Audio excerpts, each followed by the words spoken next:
My disdain for plug-in hybrid vehicles has been well enough documented on Motor Illustrated over the last few years. I mean, look, I can summarize my thoughts as follows. I always thought that it was very silly to pay a heck of a lot more money to lug around 700 pounds of extra battery with you in order to gain about 35 kilometers of full EV range, when in most cases a hybrid version of that same vehicle, or even a solely petrol powered version of that same vehicle, which costs thousands and thousands and thousands of dollars less, is as efficient and in some cases even more efficient. It's a scam, it's a fraud, in my opinion, my experience over the last few years. Now, as a liter of petrol has, well, blown by $2 in the greater Montreal area, I've attempted to take a step back from my usual biases when it comes to plug-in hybrid electric vehicles and really try and embrace what it's supposed to be, what this technology is supposed to bring to the consumer. Which turns out to be, well, okay, look, this is a new 2022 Lincoln Corsair plug-in hybrid. And this is not my first encounter with a Corsair. I first met it in Santa Barbara 8 years ago now, when it was called the MKC, and I've always kind of appreciated the packaging, the styling, and the driving performance. But this is obviously my first encounter with the plug-in hybrid vehicle, and I'm left with, the problem here really is that this plug-in hybrid electric Lincoln Corsair is, as you see it, over $70,000. I mean, there's just no way on this green, still green, blue planet that somewhere makes sense. But it's been packaged in such a way to try and convince you that it does make sense. As always, I'm going off script. There isn't a script, so I'm not really doing anything wrong. How about that?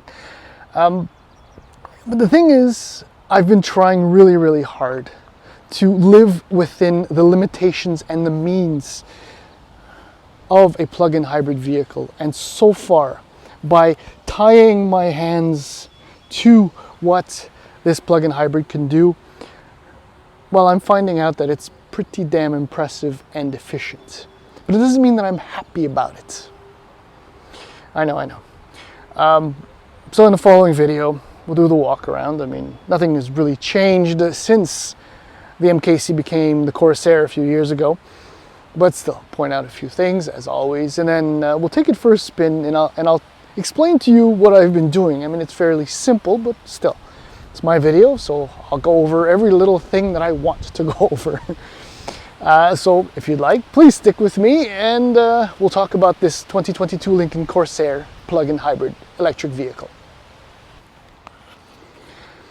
I guess a few words on styling. I mean, the Corsair, among premium small SUVs, is not exactly the most macho. I mean, I'd go so far as to say it's probably one of the cutesier ones. You know, say compared to a BMW X1 or even X2 or a GLC or a GLB at Mercedes-Benz or even an Acura RDX. And I'm kind of stretching the segment here, but I think you get the idea.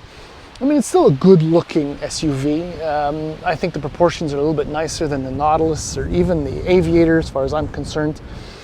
But yeah, I think maybe visually one of my favorite things is the large clamshell tailgate. I'll show that to you a little bit better in a few moments. Pricing, base price for the standard model is $46,700. You get a 6.5-inch digital IP, an 8-inch touchscreen, navigation, power liftgate, 18-inch wheels, and the turbocharged 2-liter engine. The Reserve is $49,700. So for the extra $3,000, you get a 12.3-inch digital IP, 19-inch wheels, power telescoping steering column, bridge of weir leather, and a few other goodies. Not a bad combo for just under $50,000 if you want the 2.3-liter turbocharged Ecotec engine, which transforms this thing into a little rocket. It's an option on the Reserve. Sorry, yes, the Reserve. Now this plug-in hybrid version is the Grand Touring, and the Grand Touring is the only way to get the plug-in hybrid, and it starts, as the wind picks up before the storms arrive, I guess, starts at $59,700. So that extra $10K covers the hybrid 2.5 liter engine, as well as the large battery, the plug-in capability, blah, blah, blah. But it also throws in a sunroof and the adaptive suspension, which is probably one of this vehicle's best features. Now, my tester, I kind of hinted that it's very, very expensive. Yes, it has just over $10,000 in options, including the 20-inch wheels. The Elements Touch bundle, I think I got that right, which includes a heated steering wheel, a whole bunch of other things, a luxury package with heads-up display, the Revel audio. So yeah, it's about $71,000 as it sits right there. I can't really deal with that, honestly. So let's just do let's just do that. So this, according to Lincoln, is about 760 liters of trunk space, but I don't really see it. It doesn't compute in my mind. I mean, yes, the seat backs do recline, which is always a cool feature. But even if they were 7 degrees more towards the second row or towards the front, I don't see the space. And under here, it's not like you get some massive volume, if at all, frankly. And the volume, if I'm not mistaken, doesn't change between the powertrains. So as far as packaging with the battery and all that, Lincoln has done a really good job. The back seat is actually reasonably spacious. I mean, the kids are finding plenty of room for their legs, and it's working out quite well. I really can't complain where that's concerned. Not much else to say in the back. So up front, so see, these are the oh my goodness, I can't believe it. My brain just shut down on me. It's happened before. The perfect position, I think it is, like 20 some odd way adjustable seats. They are supremely comfortable and massaging as well, but I'm finding, look, my test example has almost 11,000 kilometers on it, and the seats are not holding up very well. Multiply by 4 because it's a press car. So this is coming apart. I've tried to snap it back into place, but it's just not cooperating. And the base, I don't know if it's the 2 separate cushions for the upper thigh support, but the base moves when I'm not touching the buttons and I'm driving. So that's not exactly cool. But besides that, I mean, look, fit and finish is far superior than anything you would get in a Ford product, and this is a Lincoln. And then the contrast stitching is kind of nice. Well, contrasting, not quite contrasting, but it looks dirty, so maybe that's why, or dark I should say, because it's dirty. Your controls, this is the magic button to adjust all kinds of things. I guess we'll just slide on aboard. Start it up. I have a few bugs in here too, so that's nice. Okay, so what can I say? So there's your 12.3-inch digital display. Now there's your electric range in blue, and total range is right beside it. I'll tell you a little bit more about that in a few moments. But look, everything is quite nice. I mean, the touches are lovely, the fit, the finish is good. But here's your standard 8-inch touchscreen display. And somehow this just sticks out and shows the relative age of this vehicle, which isn't really that old. Anyhow, the menus work quite well. I have nothing to say as far as that's concerned. The screen is, there you go, responsive, all of the above. It works quite well. I've always enjoyed Lincoln's approach to having this layout for the HVAC controls and the audio controls. It's quite nice. I mean, it does kind of impede on the legroom on the inside here, but it's not something that you can't deal with. Here are your piano key touches for the transmission, which are kind of a little bit out of the way compared to, say, having buttons alongside, up here, for example, or having a shifter or even a wheel, but I do prefer the buttons over the wheel anyhow. Storage is pretty good, can't complain. This is your drive mode selector. I'll just show them to you now. So normal, slippery, I think there are 7 total, all the way up to this one, which I've been using quite a bit over the last week. Anyhow, I guess I can end by saying the visibility is really, really good. I mean, those little windows on each side, there's a Revel audio, on each side of the pillar right here, those are saviors. It's a really nice place to be, and it's not that bad to drive. So let's do that now. Okay, let's get right down into the thick of things. So, plug-in hybrid, Grand Touring, Lincoln Corsair, 2.5 liter, 4-cylinder engine, naturally aspirated Atkinson cycle, mated to a fuel electric motors, and a 14.4 kilowatt hour battery.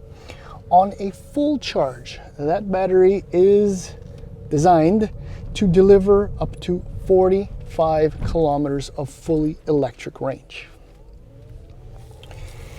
Like I said, I really tried hard with this plug-in hybrid to step away from my usual biases and attempt to embrace what a plug-in hybrid does for the owner, driver, all of that.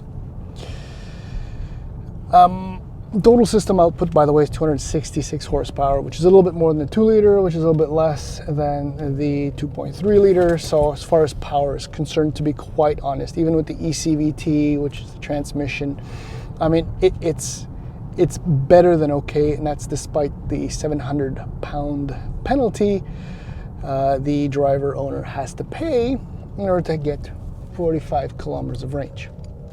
I'll try and get back to that. Okay, so almost as though to tease me, this Corsair Grand Touring plug-in hybrid has had on 3 of 4 occasions where I've charged it to 100% an indicated range of 55 kilometers. 55. The reality is, and remember, I mean, you can see outside, right? These weather conditions are perfect.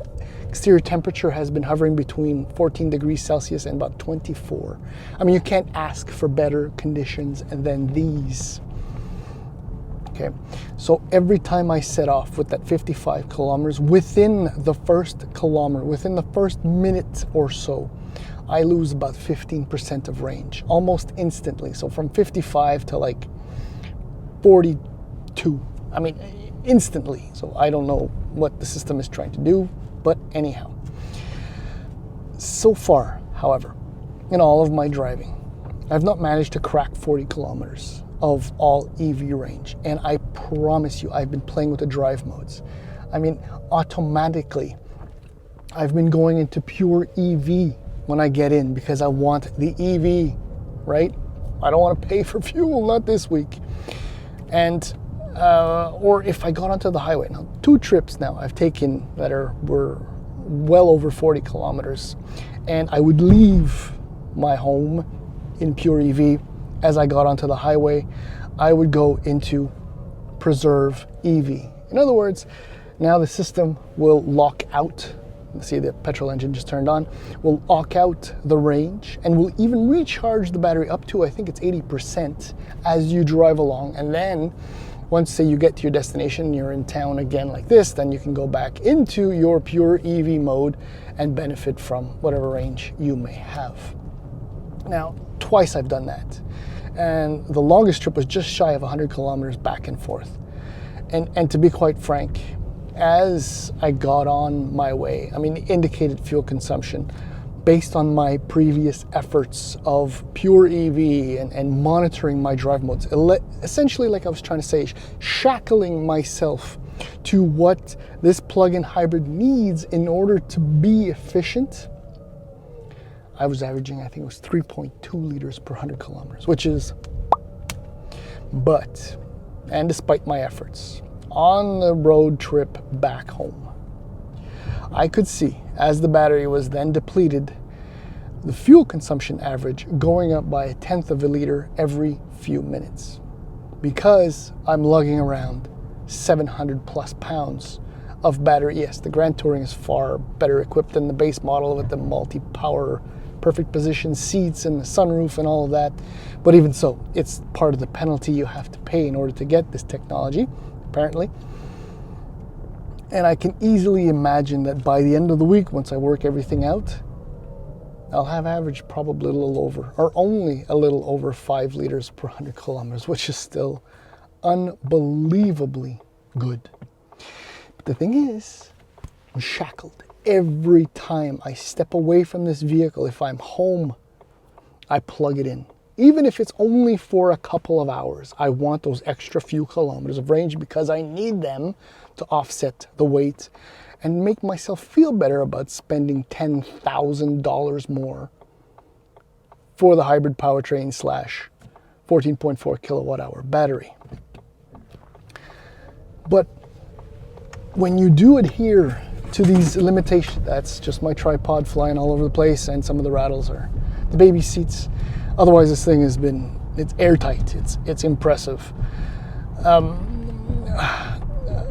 Where was I? Oh yeah, fuel consumption. I'm probably gonna average just over 5 liters per 100 kilometers, which at $2.24 a liter is worth the effort and the headaches and the pain in the butt that it is to plug it in all the time. It just becomes a matter of habit.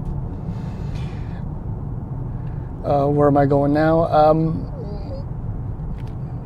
These are perfect in ideal driving conditions, so I can easily see that in the winter, 6 months from now, when the temperature plummets by about 30 degrees from where it is now, so will the battery range. So that 40 that I've managed will easily drop to 20 and change. And plugging it in won't be that much more fun, and you still have to fill up the fuel tank because eventually you will run out of fuel for $10,000. I'm trying really, really hard here. Just to step away from that from a second, the adaptive suspension. I mean, even with the 20-inch wheels right now, I mean, unless the road is completely broken, which it can easily be in the greater Montreal area, the ride has been ultra plush. Super comfortable. Go right ahead there, big guy. I mean, there is a slight penalty, I guess, because of the weight, this thing on the country roads for that road trip there. This thing wants to plow, in other words, understeer. And steering is a little bit weird. It's ultra numb. And when there's input put into it and you release it, it kicks. It kicks back to the on center. Which, I mean, you just have to hold the steering wheel a little bit tighter. It's a little bit annoying. Brakes are okay. I said the ECVT is fine. You can live with that. This thing actually is rated at 7.5 liters per 100 kilometers when you compare to, I think, 9.8 liters combined driving for the 2 liters. So there's already a believable improvement. And if you go all PHEV anal, you can do so much better. But I don't know that I can be like this all the time, because I will go see the in-laws. I will go to the cottage. I will go shopping. I will do all kinds of things where I won't be able to plug it in. And those theoretical 45 kilometers of range will quickly deplete and always have to play with the drive modes. Anyhow, I'm still thoroughly impressed by this PHEV and what it does, as long as you play by its rules. And that's one of the hugest issues that I have with these plug-in hybrid vehicles. That's it, I'm done.